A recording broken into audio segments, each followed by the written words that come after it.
नमस्कार बच्चों, आज हम देखेंगे हिंदी व्याकरण का शब्द भेद। शब्द भेद किसे कहते हैं? जैसे आपने 12 खड़ी में स्वर और व्यंजन पढ़े हैं। स्वर 13 होते हैं और व्यंजन उनसे मिलकर, स्वर और व्यंजन से मिलकर जो शब्द बनता है, वर्ण या ध्वनि को हम शब्द कहते हैं। वर्ण या ध्वनि से मिलकर शब्द बनते हैं। प्रयोग या परिवर्तन के आधार पर शब्द भेद के दो प्रकार हैं। परिवर्तन या प्रयोग के आधार पर शब्द भेद के दो प्रकार हैं। पहला है विकारी और दूसरा है अविकारी। अब विकारी किसे कहते हैं, कैसे पहचानेंगे विकारी? विकारी शब्द, इसका अर्थ होता है परिवर्तन। विकारी शब्द लिंग, वचन, कारक एवं काल के आधार पर इनमें परिवर्तन होता है। लिंग, वचन, काल और कारक के आधार पर इनमें परिवर्तन होता है, इसीलिए इनको विकारी शब्द कहते हैं। दूसरा है अविकारी शब्द। अविकारी शब्द में लिंग, वचन, कारक, काल इनके आधार पर कोई परिवर्तन नहीं होता है, इसीलिए ये शब्द अविकारी कहलाते हैं। विकारी शब्द के 4 प्रकार हैं। पहला संज्ञा, दूसरा सर्वनाम, तीसरा विशेषण और चौथा क्रिया। ये चारों शब्द में परिवर्तन होता है लिंग, वचन, काल और कारक के आधार पर। जैसे उदाहरण के लिए मैंने कहा राम अच्छा लड़का है। इसमें अगर हम लिंग के आधार पर परिवर्तन करते हैं तो राम का सीता हो जाएगा। सीता अच्छी लड़की है। दूसरा वाक्य लीजिए, लड़का मैदान पर खेल रहा है। इसका वचन के आधार पर अगर हम परिवर्तन करते हैं तो लड़का का लड़के, लड़के मैदान पर खेल रहे हैं। लड़का का लड़के, राम का सीता, लिंग के आधार पर परिवर्तन हुआ, वचन के आधार पर परिवर्तन हुआ। तो ऐसे जहां भी परिवर्तन होता है, जिन शब्द भेदों में परिवर्तन होता है, वे विकारी कहलाते हैं। दूसरा है सर्वनाम। वह गीत गा रहा है। इसका अगर हम बहुवचन करते हैं तो वे गीत गा रहे हैं। बहुवचन में देखिए परिवर्तन हुआ, वह का वे हुआ, क्रिया भी बदल गई। जैसे राम का हमने सीता किया, राम खाना खा रहा है, सीता खाना खा रही है। रहा है, रही है, दोनों परिवर्तन आए हैं। इधर संज्ञा में भी परिवर्तन हुआ, इधर क्रिया में भी परिवर्तन हुआ। तो बच्चों सर्वनाम में भी, जैसे मैं बोल रहा हूं, ये एक वचन है। अगर इसके स्थान पर हम बहुवचन शब्द का या बहुवचन सर्वनाम का प्रयोग करते हैं तो हम बोल रहे हैं। मैं का परिवर्तित शब्द है हम। तो ऐसे सर्वनाम में भी लिंग, वचन, काल और कारक के आधार पर परिवर्तन होते हैं, इसलिए सर्वनाम भी विकारी शब्द में आता है। तीसरा है विशेषण। सार्थक अच्छा लड़का है, पुल्लिंग का उदाहरण है। अगर हम इसका स्त्रीलिंग करते हैं, लिंग बदलते हैं, तो सार्थक की जगह हम सारा लेंगे। सारा अच्छा का हो गई अच्छी और लड़का का हो गई लड़की। सारा अच्छी लड़की है। समझ में आपको? अच्छा का अच्छी, यहां शब्द परिवर्तित हुआ है, इसीलिए विशेषण भी विकारी शब्द है। और भी बहुत सारे उदाहरण हैं। अमीर का अमीरी, अच्छा का अच्छाई, लंबा का लंबाई, मोटा का मोटाई, ये बहुत सारे शब्द है। आप बहुत उदाहरण देखिए, सभी उदाहरणों में आपको यही महसूस होगा कि विशेषण इस शब्द में लिंग, वचन, काल और कारक के आधार पर परिवर्तन होते हैं, इसीलिए विशेषण भी विकारी शब्द है।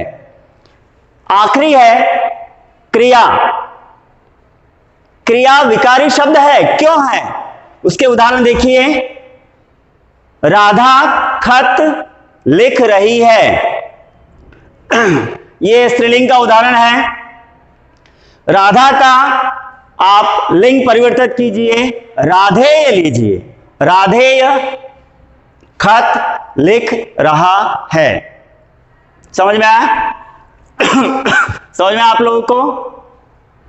विकारी शब्द सभी समझ में आया? लिंग, वचन, काल और कारक के आधार पर इन सब में परिवर्तन होता है, इसीलिए ये सब विकारी शब्द कहलाते हैं। दूसरा है अविकारी। बच्चों ये इसके बिल्कुल विरुद्ध है, विलोम है। क्यों विलोम है? क्योंकि विकारी शब्द में परिवर्तन होता है और अविकारी शब्द में कोई परिवर्तन नहीं होता। लिंग, वचन, काल और कारक के आधार पर इनमें कोई परिवर्तन नहीं होता। जैसे उदाहरण के लिए हम लोग लेंगे क्रिया विशेषण। बहुत सिंपल उदाहरण लीजिए। कुत्ता धीरे धीरे भौंक रहा है, सर्वसामान्य वाक्य है। इसके जगह अगर आप कुत्ता के जगह कुत्ती लिखिए या कुत्ते लिखिए तो भी धीरे धीरे इस शब्द में कोई परिवर्तन नहीं होगा। जैसे एकाएक बारिश शुरू हो गई, एकाएक इस शब्द में लिंग, वचन और काल के आधार पर कोई परिवर्तन नहीं होता है, इसीलिए क्रिया विशेषण भी अविकारी शब्द है। और बहुत सारे उदाहरण लीजिए आप। जैसे कल राम पूना से नागपुर आने वाले हैं। कल राम पूना से नागपुर आने वाले हैं। इस कल शब्द में अगर राम की जगह हम सीता लेते हैं, गीता लेते हैं, तो भी कोई परिवर्तन नहीं होगा। इसका अर्थ यह है कि क्रिया विशेषण अविकारी शब्द है। मां रसोई घर में या मां रसोई के अंदर खाना बना रही है, मां रसोई के अंदर खाना बना रही है। इसकी जगह आप मां के जगह कोई भी शब्द लीजिए, अंदर इस शब्द में कोई परिवर्तन नहीं होता है, इसीलिए क्रिया विशेषण यहां अविकारी शब्द है। दूसरा समुच्चय बोधक अव्यय। समुच्चय बोधक अव्यय मतलब दो वाक्यों को जोड़ने वाला, दो शब्दों को जोड़ने वाला, दो पदों को जोड़ने वाला समुच्चय बोधक कहलाता है। राम धीरे धीरे दौड़ रहा था, राम धीरे धीरे दौड़ रहा था। देखो धीरे धीरे क्रिया विशेषण आ गया। धीरे धीरे दौड़ रहा था, एकाएक बारिश शुरू हो गई, एकाएक बारिश शुरू हो गई। तो ये दोनों वाक्यों में धीरे धीरे और एकाएक में कोई परिवर्तन नहीं हुआ। राधा होशियार लड़की है, इसीलिए उसका कक्षा में प्रथम क्रमांक आता है। बच्चों इसीलिए यहां समुच्चय बोधक अव्यय है। राधा की जगह आप किसी भी बालक का नाम लीजिए, वीरेंद्र लीजिए, फिर भी इसीलिए इस शब्द में कोई परिवर्तन नहीं होता है, क्योंकि इसीलिए यहां अविकारी शब्द है। और मैंने जैसे कि आपको बताया है, अविकारी शब्दों में लिंग, वचन, कारक और काल के आधार पर कोई परिवर्तन नहीं होता। दूसरा आप देखिए, राम और मोहन दोनों भाई है। राम और मोहन दोनों भाई है। इसमें दोनों पुल्लिंग नामों की जगह आप स्त्रीलिंग नाम ले लीजिए। सीता और गीता दोनों बहनें हैं, मगर और इस शब्द में कोई परिवर्तन नहीं हुआ है। इससे यहां सिद्ध होता है कि समुच्चय बोधक अव्यय यहां अविकारी शब्द है। उसके बाद संबंध बोधक अव्यय। राधा के घर के सामने मंदिर है, इसमें के सामने यहां संबंध बोधक अव्यय है। राधा के स्थान पर आप दूसरा नाम लीजिए या सीता लीजिए या पुल्लिंग लीजिए, मोहन लीजिए, तो भी के सामने इस शब्द में कोई परिवर्तन नहीं होता है। समझ में आया? आगे पीछे, ऊपर नीचे, दाएं बाएं, ये जितने भी शब्द हैं ये सब संबंध बोधक अवयव के उदाहरण हैं और इन शब्दों में कोई परिवर्तन नहीं होता लिंग, वचन और कारक काल के आधार पर। इसलिए ये सब संबंध बोधक अवयव के शब्द अविकारी शब्द कहलाते हैं। आखिरी विस्मयादि बोधक अवयव, इसका उदाहरण लेते हुए जैसे वाह, कितना सुंदर दृश्य है। इसमें वाह यह विस्मयादि बोधक अवयव का उदाहरण है। कितना सुंदर दृश्य है, इसकी जगह आप कोई भी वाक्य लीजिए, कितने भी शब्दों की हेराफेरी कीजिए, परिवर्तन कीजिए, मगर वाह इस विस्मयादि बोधक अवयव में कोई परिवर्तन नहीं होता। अरे रे वह गिर गया,